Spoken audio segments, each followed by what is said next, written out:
Hi there and welcome to the History Teacher. This revision video covers Weimar and Nazi Germany from the GCSE Edexcel 9-1 course. Hopefully you'll also find it useful if you're studying any of the other exam boards or if, like me, you just love history. You can now become a member to support me to continue making this content from just £1 a month. Plus you'll get exclusive access to worksheets, revision materials, and you'll get to vote on forthcoming episodes. The link is in the description.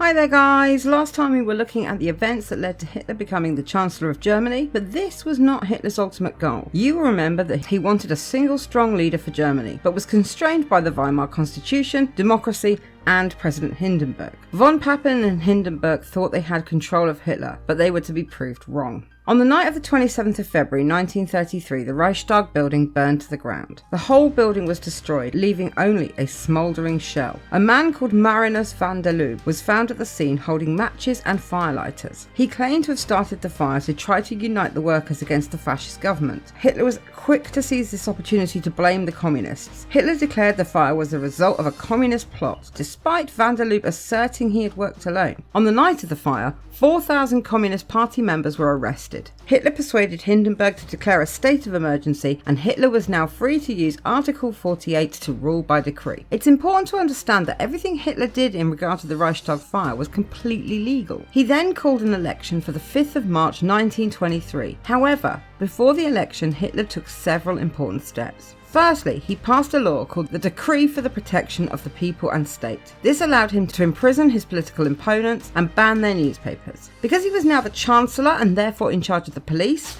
he ordered them to ignore the activities of the SA, who were arresting, attacking, and destroying the property of German communists. He also persuaded German industrialists to fund the Nazi campaign for this election, collecting over 3 million marks. Again, this was a violent election with 70 people killed in the short campaign period. Hitler had banned the Communist Party, which meant the Nazis could take their 81 seats, and the election saw the Nazis increase the number of seats in the Reichstag to 288. The Nazis now had a 2/3 majority and could use this to change and undermine the constitution. Once his power in the Reichstag was secure, Hitler proposed the law for the removal of the distress of the people and Reich, or the Enabling Act as it's better known. The Enabling Act had 3 key points. All laws would be proposed by the Chancellor, i.e. Hitler. The cabinet, populated by the Nazis, could pass those laws, and the laws could overrule the constitution. Because this law very clearly removed the power of the Reichstag and placed it in the hands of one man, Hitler used the stormtroopers to intimidate and remove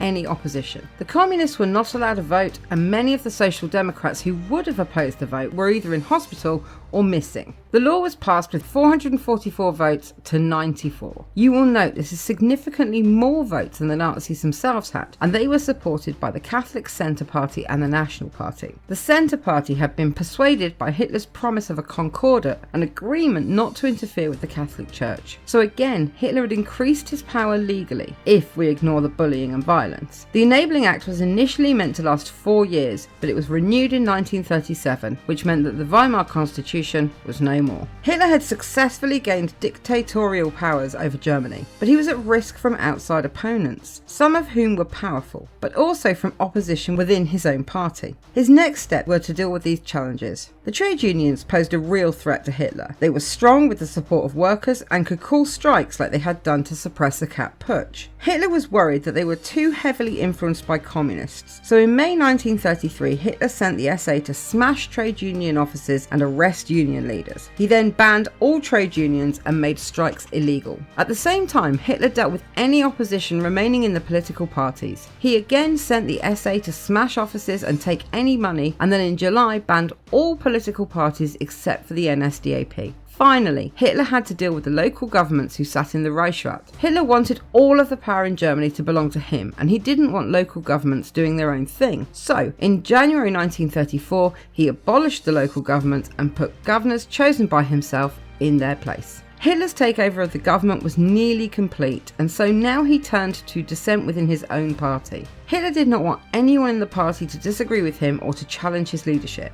One such threat to Hitler was Ernst Röhm. You will remember that Röhm was the head of the SA and that he posed a threat to Hitler in a number of ways. Röhm was in charge of 3 million SA soldiers, many of whom were loyal to Röhm over Hitler. They did not believe that Hitler valued them, and they were underused, and they looked to Röhm to challenge Hitler on this. Rome had also been vocal in his criticism of some of Hitler's policies, and he especially disliked the partnerships with rich industrialists. He wanted the Nazis to be the party of the working class. Others in the party also saw Rome as a threat. They worried that the SA were too powerful, so in 1934, the leaders of the Nazi party warned Hitler that Rome was planning to overthrow him. Hitler arranged to meet with Rome and 100 of the leaders of the SA in a hotel. Rome and the other leaders were arrested, shot and killed.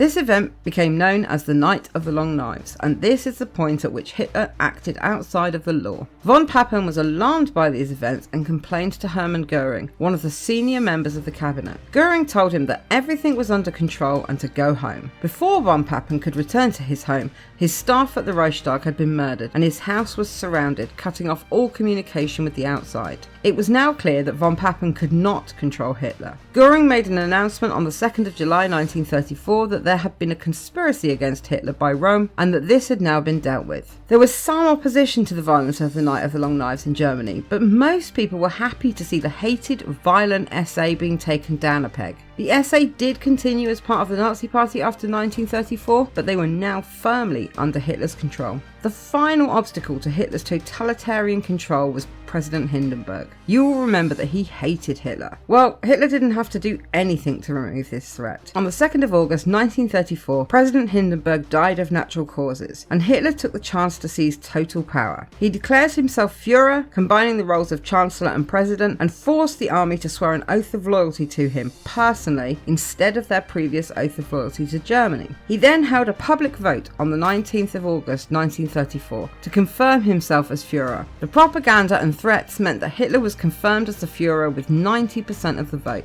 Hitler was now the totalitarian dictator of Germany. Okay, that is everything you need to know about how Hitler went from being Chancellor to the Fuhrer of Germany. And now for a quick word from my other half, and I will see you next time.